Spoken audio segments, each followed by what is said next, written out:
அனைவருக்கும் வணக்கம். தெய்வீக பலன்கள் சேனல் சார்பாக தங்களை அன்புடன் வரவேற்கிறோம். இன்று நம் காணொலியில் காண விரும்புவது தை அமாவாசை என்று எவற்றை தவிர்க்க வேண்டும் என்பதை பற்றி இந்த காணொலியில் விரிவாக பார்க்கலாம். வாருங்கள் காணொலிக்கு செல்லலாம். மறக்காமல் ஒரு சப்ஸ்கிரைப் செய்யவும்.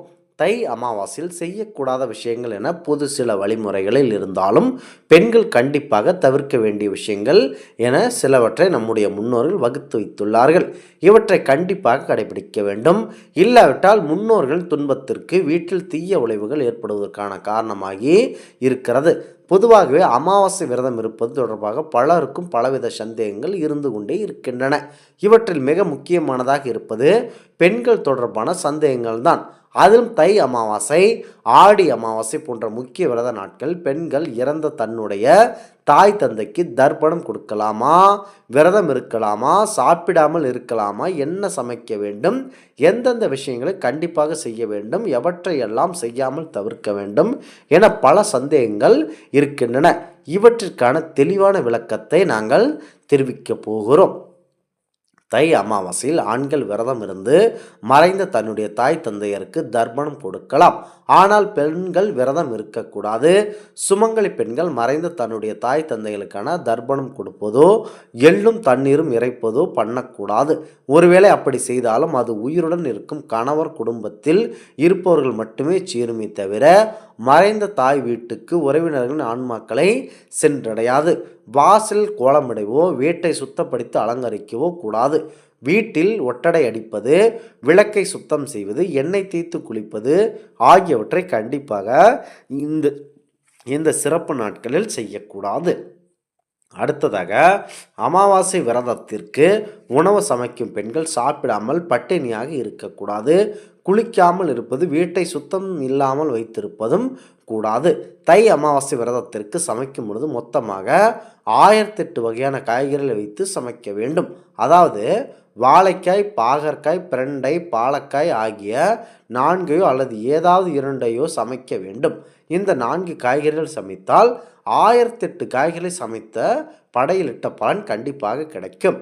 கணவரை இழந்த பெண்களாக இருந்தால் இறந்த தன்னுடைய கணவர், தாய் தந்தை ஆகியோருக்காக பட்னியாக விரதம் இருந்து தர்ப்பணம் கொடுக்கலாம். சுமங்கலி பெண்கள் தந்தைக்காக படையலிட்டு வழிபடலாம். அப்படி படையலிடுபவர்கள் வீட்டிற்குள் வைத்து படையல் போடக்கூடாது. காரணம், அவர்களின் வீட்டு நிலைவாசலில் கணவர் வீட்டின் குலதெய்வம், அவர்கள் குடும்பம் சேர்ந்த முன்னோர்கள் இருப்பார்கள். அவர்களை தாண்டி தாய் தந்தையின் ஆன்மா வீட்டிற்கு வர முடியாமல் வருத்தமடையும். அதனால் சமையல் அறையில் ஒரு இடத்தில் வைத்தோ அல்லது வீட்டிற்கு வெளி தெற்கு புறமாக வைத்தோ படையல் நீங்கள் போடலாம். அப்படி போடப்படும் படையல் தான் தாய் தந்தையரை சென்று சேரும். விரதம் இருக்கும் நபர்கள் சாப்பிட்ட பிறகுதான் வீட்டில் இருக்கும் பெண்கள் உள்ளிட்ட அனைவரும் உணவு சாப்பிட வேண்டும். பொதுவாக தமிழகத்தில் உள்ள மக்கள் பெரும்பாலும் தை அமாவாசை நாளில் உலக பிரசித்தி பெற்ற ராமேஸ்வரம் ராமநாத சுவாமி கோவிலில் உள்ள அக்னி தீர்த்தத்தில் நீராடுவார்கள். பின்பு கடற்கரையில் ஐயர்களை வைத்து தர்ப்பணம் கொடுப்பார்கள். இந்த ஆன்மீக சடங்குகளை ஜனவரி 29 காலை 6 மணி முதல் 7:20 மணி வரை மேற்கொள்ளலாம். ஒருவேளை இந்த நேரத்தை தவறிடும் பட்சத்தில் அதே நாளில் காலை 9 மணி முதல் 11:55 மணி வரைக்கும் இந்த தர்ப்பணத்தை நீங்கள் கொடுக்கலாம். இந்த நாளில் விரதம் இருக்கும் மக்கள் வழிபாடுகள் அனைத்தையும் முடித்த பின்னதாக விரதத்தை மதியம் 1:30 மணிக்கு முதல் 2 மணி வரைக்குள் முடித்து கொள்ளலாம். இதையடுத்து வீடுகளில் மாலை 6 மணி முதல் 7 மணிக்குள் விளக்கேற்றி வழிபட வேண்டும். ஒருவேளை உங்களால் கோயில்கள் அல்லது நீர்நிலைகளுக்கு சென்று முன்னோர்களுக்கு தர்ப்பணம் கொடுப்பாரான சூழல் இல்லை என்றால் வீடுகளில் வழிபாடை நீங்கள் கண்டிப்பாக மேற்கொள்ளலாம். வீடுகளில் வழிபாடுகள் மேற்கொள்ளும் போது மேற்கூறியுள்ள நேரத்தை முறையாக பின்பற்ற வேண்டும் என்பதையும் மனதில் வைத்து கொண்டு இருக்க வேண்டும்.